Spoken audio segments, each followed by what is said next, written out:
The preliminary performance numbers are in for investment funds in Canada, and after 3 solid months to start off the year 2012, unfortunately returns weren't so good last month. 18 of the 22 Morningstar Canada fund indices that track equity categories were in the red for the month. With me to talk about these results is Morningstar Canada fund analyst Nick Dedes. Now Nick, a lot of the worst performers last month were foreign equity categories. We noticed the international equity category, global equity, European equity, all lost over 2% last month. Yeah, I think we're very much still in a sort of risk-on, risk-off environment. Concern out of Europe remained top of mind in April, and at the forefront this time was Spain following the downgrade of its sovereign debt rating, in addition to nearly 12 Spanish banks being downgraded as well. Mm-hmm. And there were some good news, not too many. The top performers last month were the real estate equity category with a 3.5% return, Greater China equity with 1.6%, high yield fixed income 0.4%, Canadian dividend and income equity 0.2%, and Canadian long-term fixed income also 0.2%.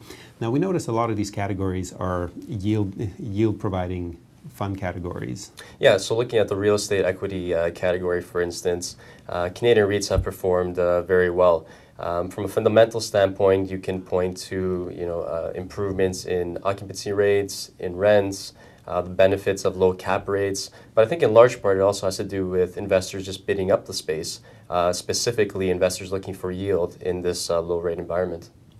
And at the very bottom of the performance table last month, once again for a third month in a row, we saw precious metals equity. This time the category lost 7.3%. What's happening with gold?